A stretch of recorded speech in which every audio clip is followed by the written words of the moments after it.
जय सिया राम स्वजनों। हमारे पिछले वीडियो को इतना प्यार देने के लिए धन्यवाद।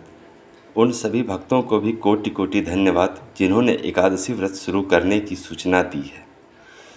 अधिकांश भक्तों का आधार वैज्ञानिक है, परंतु इससे कोई फर्क नहीं पड़ता, क्योंकि धर्म एव हतो हन्ति धर्मो रक्षति रक्षतः, तस्माद् धर्मो न हन्तव्यो मानो धर्मो हतो वधीत। आज के इस वीडियो में हम बताने वाले हैं चातुर्मास प्रारंभ होने की कथा।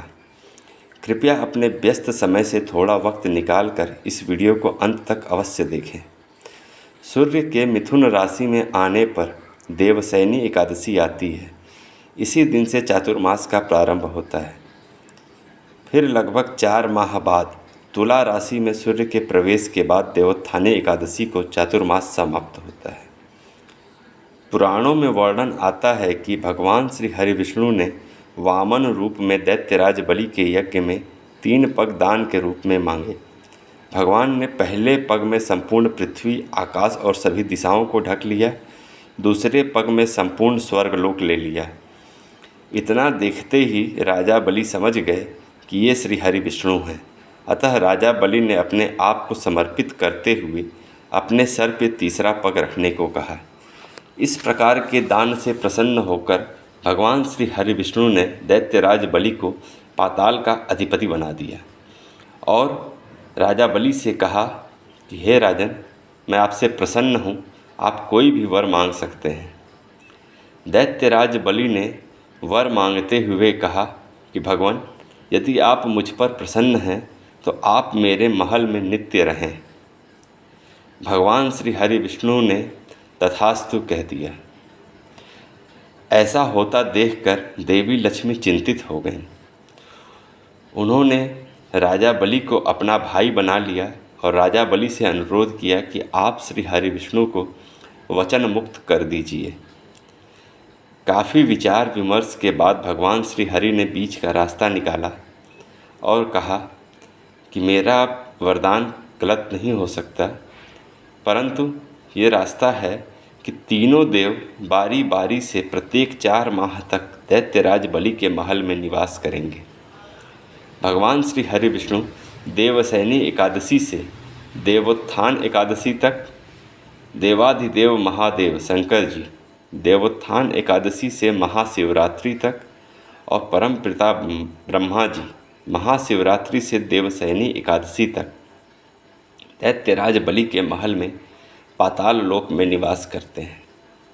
यही 4 मास देवशयनी एकादशी से देवोत्थान एकादशी तक का समय चातुर्मास कहलाता है। देवशयन के संदर्भ में कई कथाएं प्रचलित हैं। श्रीमद् भागवत महापुराण के अनुसार श्री विष्णु जी ने एकादशी के दिन विकट आतताई शंखासुर का वध किया।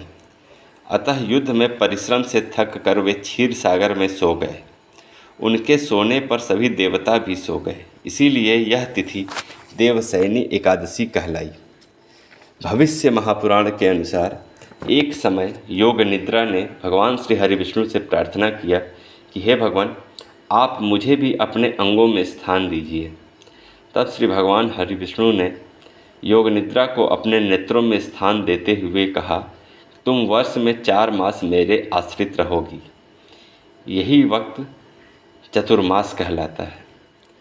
भविष्य पुराण, पद्म पुराण तथा श्रीमद् भागवत महापुराण के अनुसार हरिशयन को योग निद्रा कहा गया है। हरिशयन का तात्पर्य इन 4 माह में बादल और वर्षा के कारण सूर्य चंद्रमा का तेज क्षीण हो जाना उनके शयन का ही द्योतक है। इस समय में पित्त स्वरूप अग्नि की गति शांत हो जाने के कारण शरीरगत शक्ति क्षीण हो जाती है।